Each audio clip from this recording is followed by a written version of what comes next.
going to agree with you, and then I'm going to strongly disagree with you. So Let's hear I it. I do agree that being in action solves a lot of problems. We talk about motion is medicine. Just being in motion solves a lot of problems. So in that aspect, I do definitely agree with you that just start documenting your processes is going to get you a little bit further down the road than where you are. It's going to help get you unstuck. But I'm also, this is where I'm going to disagree with you. I'm a firm believer that a process only exists because some policy triggered it. And so that's where I am a firm believer in getting really clear on what your policies are so that you can then start creating processes to adhere to or uphold that policy. Welcome to the Property Management Success Podcast, where we interview leaders in the industry to uncover the secrets to profitability, efficiency, and achieving true freedom, whether it's your time, money, or lifestyle. I'm your host, Tony Klein, and I'm here to help you build a wildly successful property management business. Let's get to it. Welcome back to another episode of the Property Management Success Podcast. I have Benjamin Serven with Black Sheep Global on with us today. Ben, welcome. Thank you. Glad to be here. Yeah, I'm excited to have you on. I know one of the hot topics over the last couple of years has been automating your processes, and it seems like that's a big push. That people are trying to scale their businesses, create more efficiency with bringing on remote team members, and then teaching those remote team members to use automation software to be able to deliver more streamlined and consistent services to their clients. And I know you're one of the key guys in the industry to talk to about that. So wanted to bring you on and have you share some wisdom with us. Before we jump into that, though, I'd like to give our audience just a little bit of your background so that they know who we're talking with today. I've been in this space for the last 5 years, and to be more specific, this space being process tech and automation for property management companies. I've worked with about 200 different companies across the US and a few in Canada as well, anywhere from maybe 35 doors up to about 2,500. So seen a little bit of what can be done and what should be done. As far as what we do at Black Sheep Global, to be more specific, we help our clients build no-code automations. Process and automation software will help you implement softwares like Lead Simple or Aptly, Monday.com, Airtable, Zapier, and things of that nature. So yeah, that's us in a nutshell. You bring up a good point right off the bat. You talk about what can be done and what should be done, and I want to dive into that. Are those the same thing? I would say no. One of the common questions that we get in this space is, can I automate it or should I automate it? I was like, well, yes, it can be automated, but should you automate it? That's an entirely different question. My history is really in the customer service and sales space, and I think one of the things that is really easy in the property management business when things are so technology focused right now is to set aside the ideas of excellent customer service and high quality sales interactions in favor of, how can I turn this into an AI or an automation or something that requires less human touch? Now, I think that's an admirable idea to, continue to scale businesses and to do so in the most efficient way possible. But when you do that at the expense of client experience, then I think that's really a poor decision that while you may reap short-term benefits, the long-term impact is pretty significant. So what would we define as like an optimal system? If somebody wanted to say, because I know every one of us in property management, we have things that are something we do every month. And then we have things that we know we should do, but those only happen occasionally, say quarterly, annually. So as you're building out these systems, how do we determine what should be done? And then once we've determined that, should it be automated? I know that's a pretty big loaded question, but I want to just jump right in and start talking about creating a good system, because I think, as I mentioned, with this being such a hot button topic, I think a lot of people get excited and they jump in and they sign up for some software, and then they want to try to do everything in it. And they never get to the point where they do anything in it because they have too big of an idea of what it should do. So kind of walk us through what would be the ideal system. How do we define that?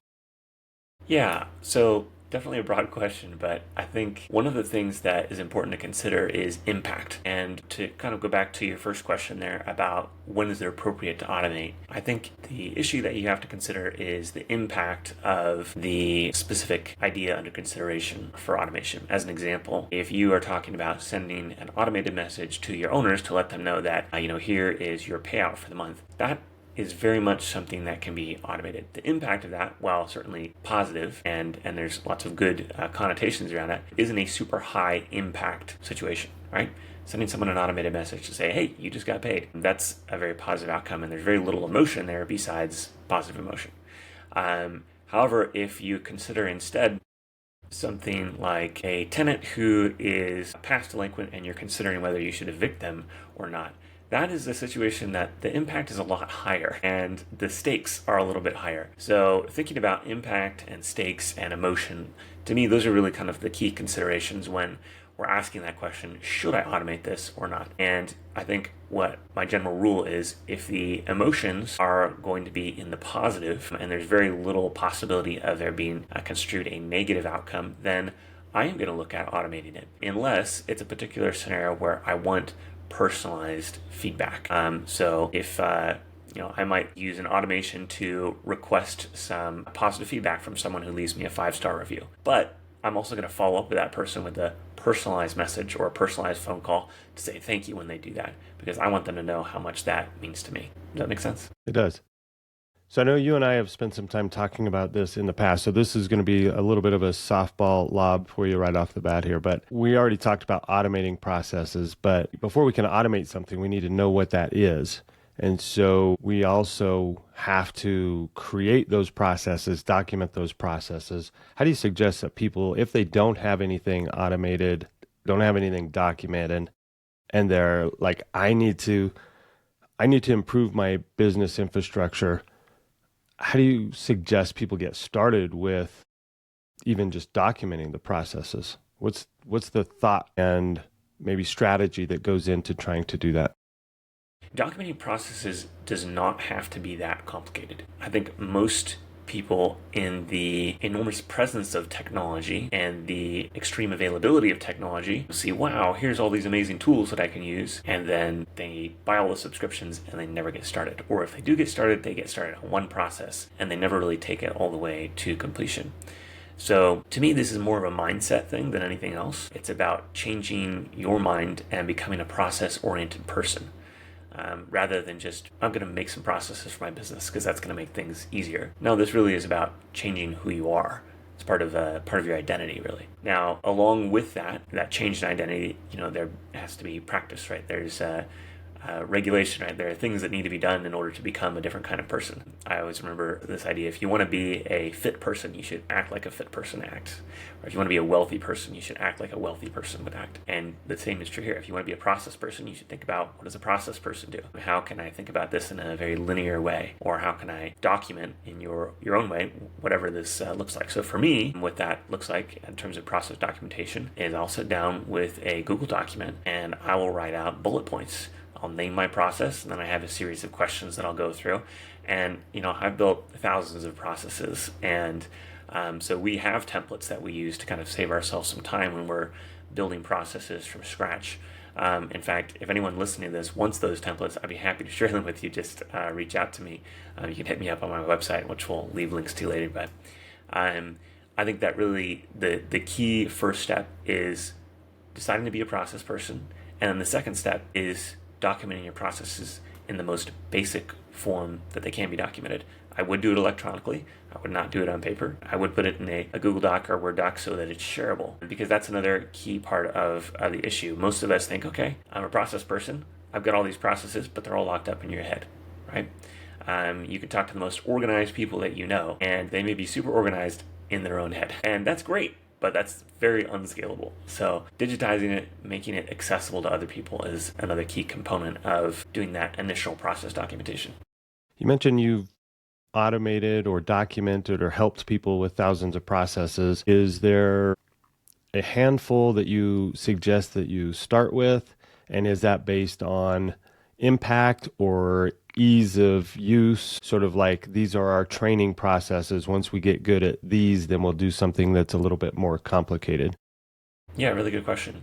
So, yes, I have implemented thousands of processes, which still is a little bit weird to say out loud, but it's true. I was realizing the other day, I think I've hit my officially 10,000 hours in this business space, which is like, okay, I think I'm officially an expert now. But when I think about the first places to document, I would agree it certainly is a question of impact. But the other consideration that comes to mind for me is repetition. In order for my team to be successful in using the processes that I'm creating for them, I need to ensure that the processes that we're launching are ones that will be highly used, right? If I'm starting my process documentation journey by putting together a cache for keys process, if that's something that you're doing every day, there's a serious problem in your business. But if, on the other hand, you are dealing with lease renewals, that's something that you should be dealing with on probably an everyday or at least every week basis. Delinquencies is another very normative place to begin the journey, where this is a high repetition process. Move-ins, move-outs, right? Anything related directly to your tenants, I think, is an excellent place to start your process documentation journey, because those are going to be the people you're going to interact with the most. Now, that doesn't mean the rest of the processes aren't important, but focusing on those operational processes that are client facing, I think, is a really key starting point. There's obviously a lot more to build, and as part of your documenting of processes, you should also document just the names of the processes that you want. Just having a list of, okay, I want this process and this process, even if you're not going to get to it for weeks or months, just having a place to reference, well, I need this eventually, and once I get these other processes launched, then I'll come back to it. That's another key part of the equation. I don't want to scare people away from starting this project, but I want to give people an idea of what the typical number of processes looks like for a company. And I know I've talked to people that have processes that are documented and named into the hundreds, and then I know companies that have just a handful. But based on your experience and the people that you've helped, what's a decent average number of processes that people document, and what are the ones that you think are the most common? Yeah, so to give a little bit of definition to that, there's processes throughout everyone's entire business, right? And I think most of the time we think first about our operational processes, which makes sense because that's where we spend most of our time in the property management business. But you also have your accounting processes and your HR processes and your leadership processes. So don't forget that those are a part of the business as well. But thinking about operational processes and kind of the keys, there's usually about 13 to 16 key operational processes. And these are going to be, some of the ones we've mentioned already: lease renewals, delinquencies, move-ins, move-outs, onboarding processes, offboarding processes. When I think about building processes, I try to think about the entire life cycle from the start to the end.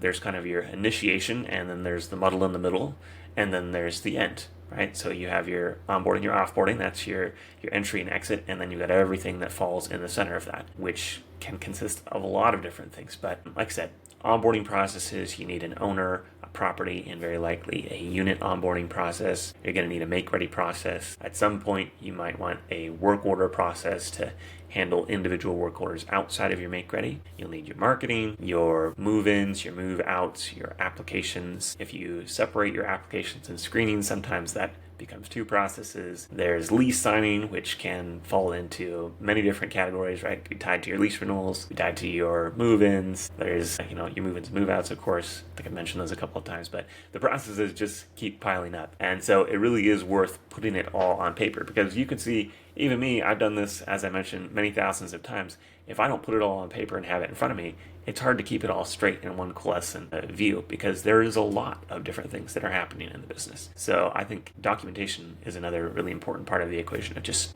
writing stuff down. Not that fancy, right? It's not rocket science, but just capturing the thoughts in more than just your head. So is there anything that we need to do before we start documenting our processes? Is there any pre-work that needs to be done before we just jump in and take a digital pencil, so to speak, and start putting these into a Google Doc? Now, you and I have some differing opinions on this, so I'm just going to preface that. Let's get into it.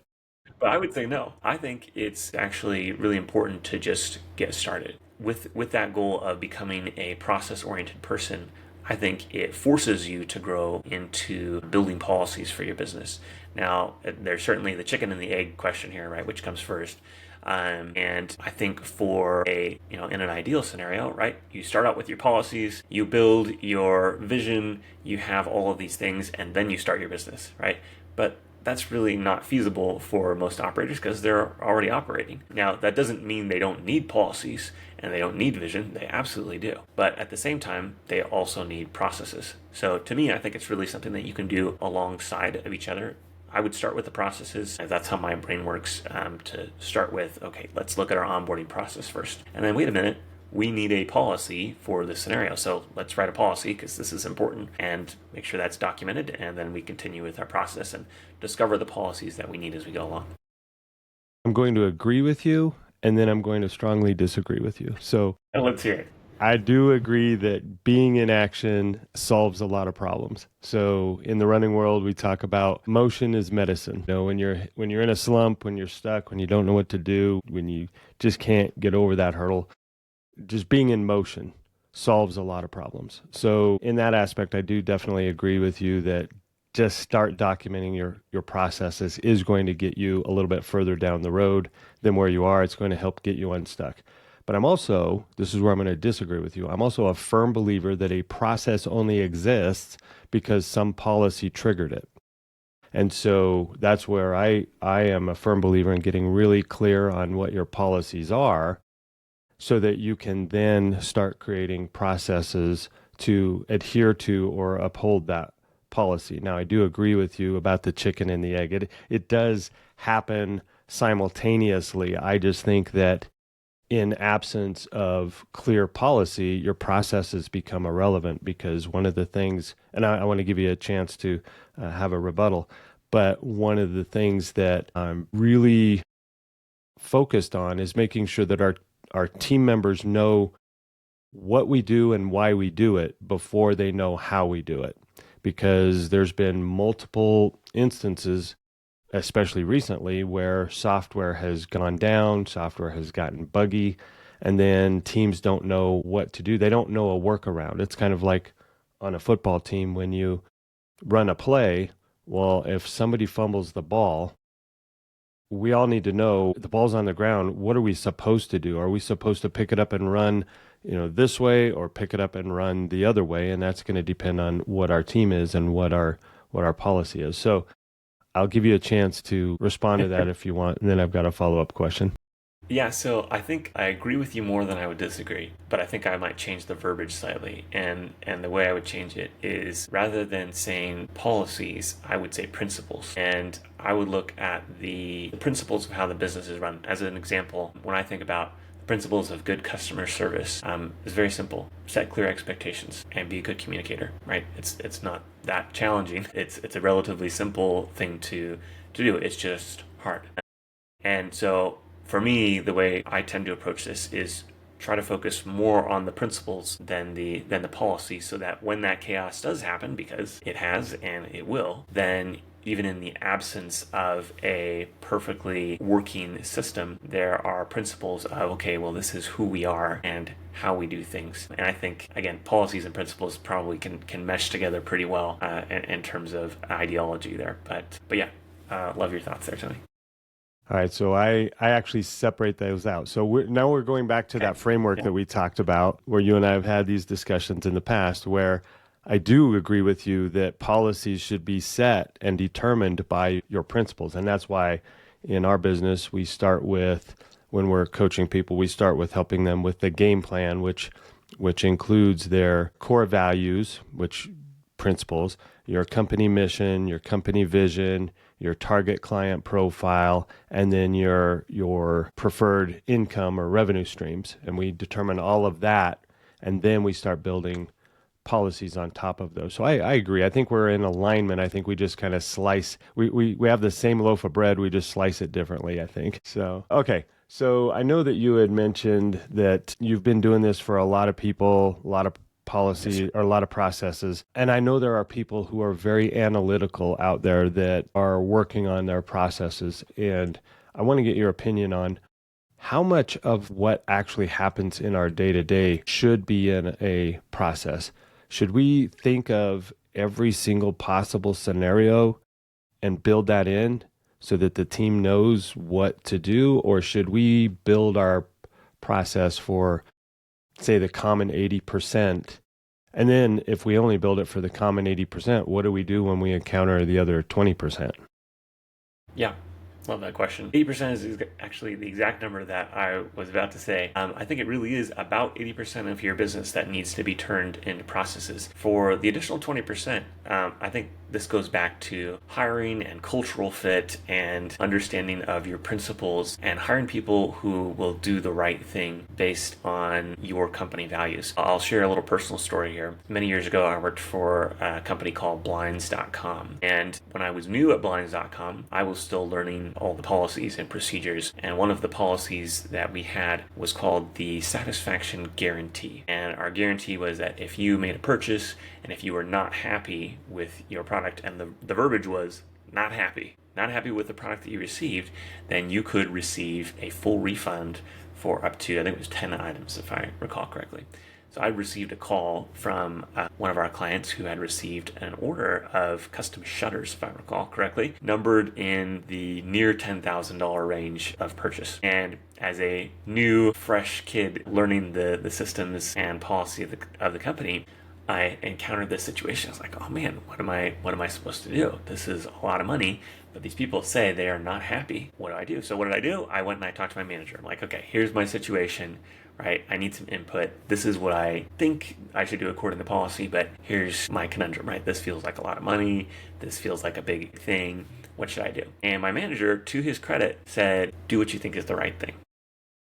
And I went back to my desk and I decided I think the right thing is that I'm going to give them their $10,000 back. And I did. And my manager and I had a conversation about that later in the day about why was that the right thing? And was it the right thing? But ultimately what I appreciated about that interaction and why I share that story is that my manager knew the kind of person that I was and trusted me to make the call based on our company values. And ultimately, while it was an expensive choice, I think it was the right call. We did earn a customer for life. This wasn't someone who was just getting their money back so that they could, screw us over. But rather, they were going to be coming back because they had an incredible experience working with their customer service team who took care of them when they were really in sore straits. So that's to bring the full story around in the circle here. I think that 20% really is about hiring the right people and teaching them your values and giving people the space to develop and grow and embody who you want your company to be. You, in our little pre-interview questionnaire, you had mentioned that you wanted to talk a little bit about call center strategies, and I'm assuming that story kind of ties in there.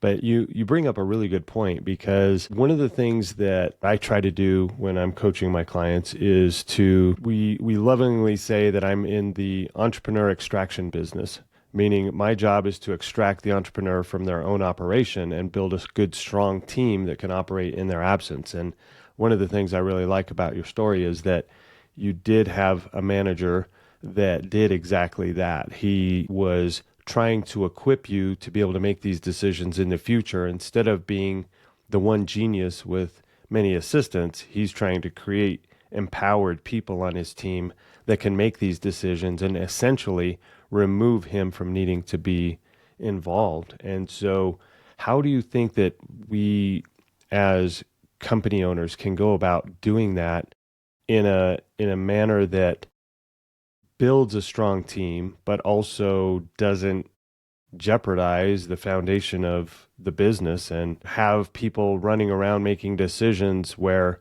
they don't know if those decisions are in alignment with the company goals? Yeah, such a good question. And I'll be giving a more extended presentation on this at the systems conference. We'll be talking about some more specific strategic approaches here. But to answer your question directly, I think the answer is very simple, and that is coaching.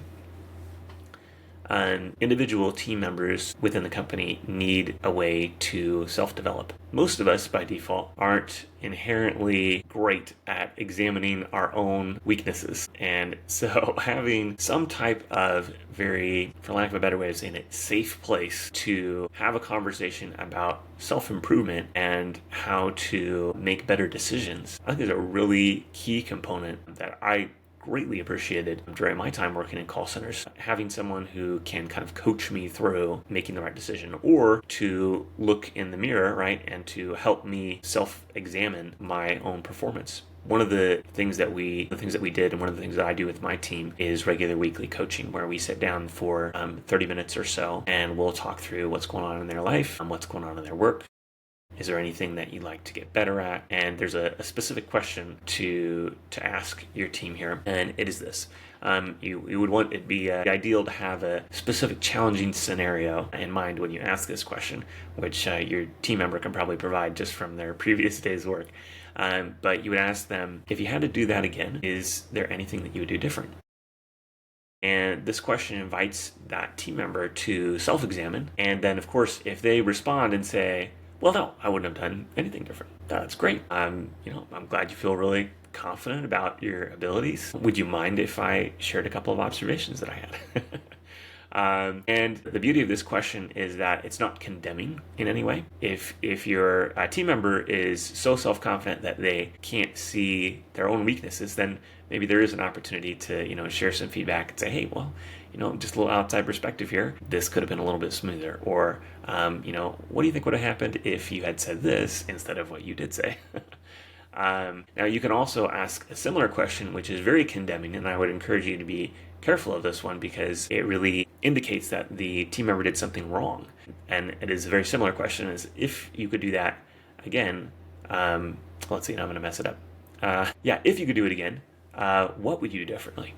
Which is just going to kind of indicate that you did something wrong and that you need to do something different and you need to adjust your approach. And the goal here isn't to condemn, but rather to help that individual to self-examine. So, coaching, really incredibly valuable. Hard to do, a skill that I'm still working on developing myself, so I won't pretend to have it all figured out. But I found it to be incredibly valuable for my team and it's been a very beneficial thing for me myself. I agree with all of that. I think the coaching and the way you coach has an impact on your team. One of the things I want to take this conversation and bring it to make sure that we're being realistic. You and I both know what's going on with property management companies throughout the day. And in the fall and winter, in most markets, it slows down a little bit. And so we have a little bit more time to do that. Would you say that it's important to do that same coaching year round? Let's say it's, middle of spring, middle of summer. We've got a greater majority of move-ins, move-outs, turnovers. Is it more or less important to do it then? And then, let me just let you answer that. Yeah, that's a tough question, Tony. I think that it is equally important at all times, but especially when there's higher throughput. Right? When we have the let up during the winter months, I think that's when most companies start thinking about, okay, let's prep for the spring. Let's do whatever projects we need to do. If we're onboarding new technology, this is a great time to do it. If we're making policy changes, rolling out new management agreements, whatever it is that needs to happen, this is the time. And I don't think that's necessarily incorrect. I think you should use the time of the year when things are more quiet to your advantage and address some of those projects. However, I think this idea of incorporating coaching is more of a way of doing business rather than just okay, I've got time, so I'm going to cram it in. So to me, it's more of something that you schedule on a weekly basis or a bi-weekly basis or whatever it is that you can manage to pull off at this point, and then force yourself to do it and force your team to be a part of it. And the reality is it's going to be really uncomfortable for a while, but the benefits of it far outweigh the discomforts. And I really do think it's something that is so important that the impact of it just can't be even really stated. It's so beneficial for the team to get face time with the business owner or with the business leader who can help them work through becoming more than who they thought possible. Okay, I want to switch gears a little bit and talk a little bit about processes gone wrong. Like, All what do right. you see when somebody is digging in to this? We've bought off on the fact that we need to document them. We've bought off on the fact that we even maybe need to automate them. And I think depending on company size, maybe you need to automate, maybe you don't. I think that it just really depends on like you mentioned, the throughput, the volume, how much time you want to spend putting stuff into a software, because that's all time that you have to take the time to build this stuff out in order to be able to get the usefulness out of it. And so there is not it's not opportunity cost. I'm not sure. It's just a time cost, I suppose, Mm-hmm. and financial cost if you have somebody help you. So if we're going to do this, if we're going to go in and start building out our processes, we want to make sure we're avoiding some of the more common pitfalls. So do you have a list, or are there a few things that you see repeatedly that are the biggest pitfalls that companies get into, either while they're working with you or before they come to you? Yeah, there's a number to mention, and you might expect these to all be technology related, but they're not. They're mostly people related. So, problem number one is intentionality. I've observed many property management companies who recognize the need to be more process oriented and say, all right, we're doing this thing, we're going to pay me or pay someone else, or we're going to do it ourselves, or whatever that looks like. But they make that initial commitment, and then there's no follow through. Now, I think it's highly assistive to have an outside company like Black Sheep Global to force you to be consistent, right? Who will show up and call you and email you and text you and be like, hey, what gives? Where are you? We needed this done. We can't move forward until, we hear back from you. So having that accountability is a really key part of the equation. Now, whether you're doing that with an external provider or you're doing that internally doesn't really matter so long as you have it. Right? The accountability must exist in order to be successful. And what that can look like without working with an external provider is creating accountability within your team. And that's very uncomfortable. And going to your team and saying, hey guys, I need you to call me out when I'm inconsistent about this thing that I've said that is important. That's a pretty vulnerable thing to do. And I don't think anybody really likes doing that. But again, in the interest of growing, getting better, and ultimately creating something that is a lot bigger than just you as an individual, it's really necessary. I like to think about my business as a baby, right? I've got this young business that I have to grow and protect and care for and think about and consider and plan for in all these different ways. But if I don't give my team the freedom to give me feedback about, hey Ben, you're doing something really poorly on behalf of the business, maybe we should change this. That's a disservice to me and to the business, right? If I'm not opening myself up to that kind of feedback. So in any case, creating accountability, whether internally or externally, is a really key part of the equation. And I said intentionality here, kind of morphed a little bit there, but intentionality really is a part of that, right? Being able to kick things off with the end goal in mind. The accountability is really just a way to get there. Very necessary, but the intentionality is having a clear outcome that you're looking for, rather than I'm just going to become more process oriented and that's going to solve all my problems. It's not going to do it. Becoming more process oriented is great, but it's not going to solve all your problems. You are still probably going to be the root of most of your problems. So having some intentionality about where you're trying to get to is definitely another key piece. Let's see. A third common issue that I observe here is a lack of delegation. And one of the observations that I've had in this space is that, again, kind of starting with a lack of intention and then handing things off to someone else with the expectation that things are just going to work out. It's not going to work out.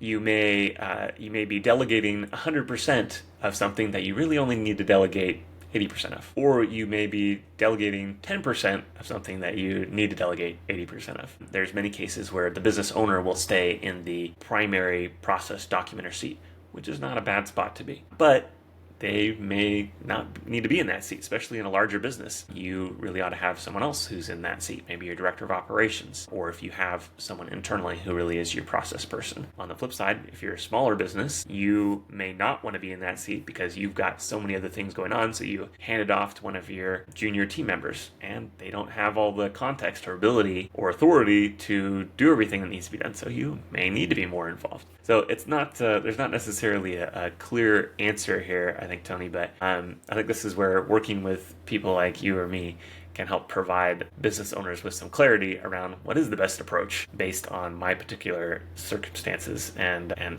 how can I really get from A to Z based on my needs.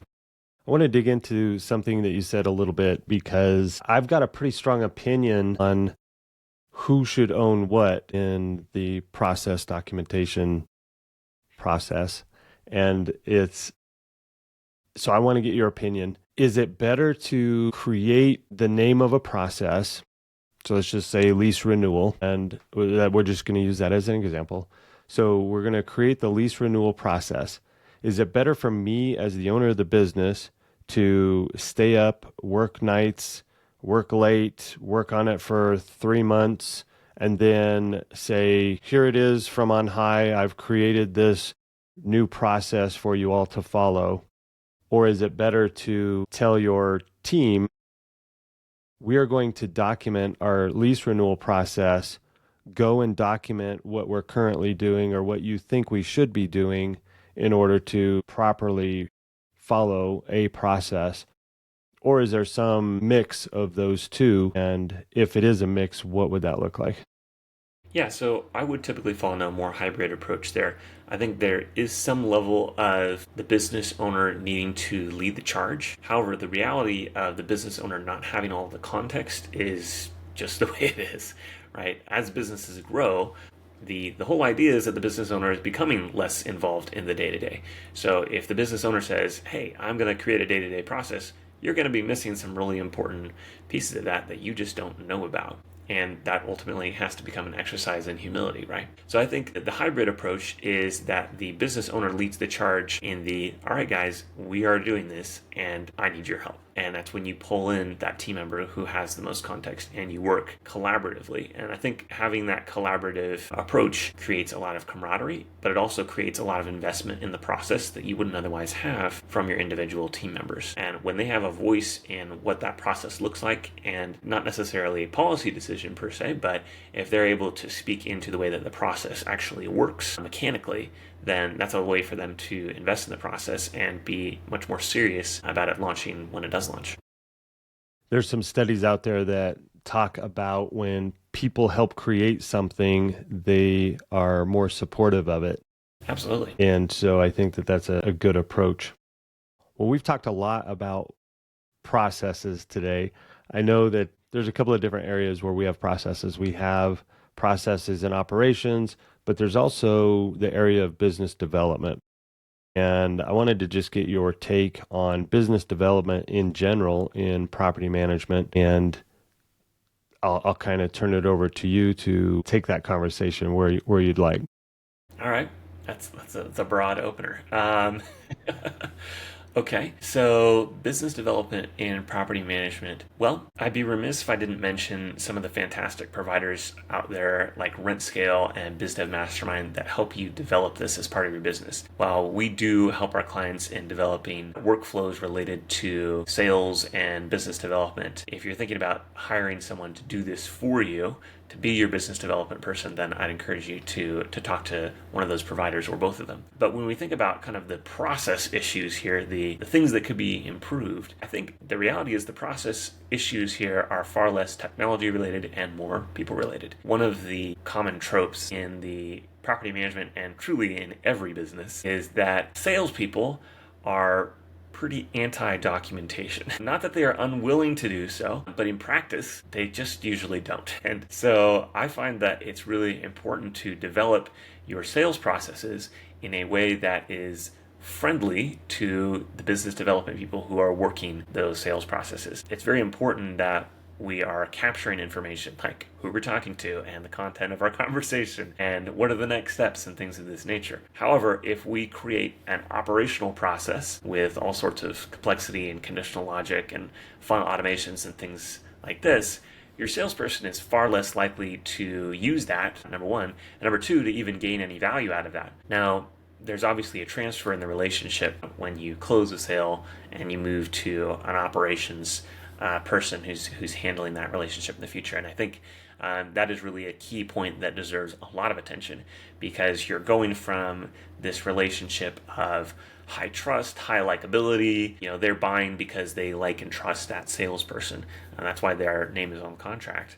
Now you're moving to this new relationship, hopefully a different person, who is going to manage the ongoing nature of the property management. We also want to make sure that person is very likable and that there's good friendship and traction there right away. But it's a different kind of relationship. And so the way that we typically structure this is we're kind of considering the best flow is to basically put together what some have referred to as an MED, a minimum effective dosage for your salesperson, right? What's the minimum information that we need for our salesperson to be successful at closing the deal, to help us screen to make sure that we're getting the right client and that we're not just closing deals for the sake of closing deals, but then to leave the details, which that salesperson is not going to be as good at, on the operations team, who loves the detail, right? Who loves to make sure all of the I's are dotted and T's are crossed. And so I think, it's important to know your team and to think about, what's the best way to use systems to your advantage, but also, support the abilities or disabilities of your individual team members, right? I'm not going to give my operational team a really loosely written process. No, I want that to be a lot more specific. I want there to be a lot more detail because they need that and they desire that. Your salespeople, not so much. There's a lot that we could go down on the differences between operations and sales and what needs to be done differently. And so maybe we'll circle back around to that on another call. But I wanted to give you a chance here as we wrap up. Is there anything that I should have asked you about, anything that you would like to talk about that we didn't?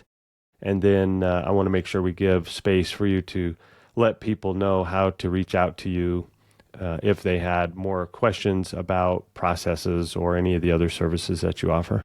Yeah, I appreciate that, Tony. I think just a closing thought I would leave people with, not so much of a question that you didn't ask, but actually one that you did, just something that I think needs to be highlighted.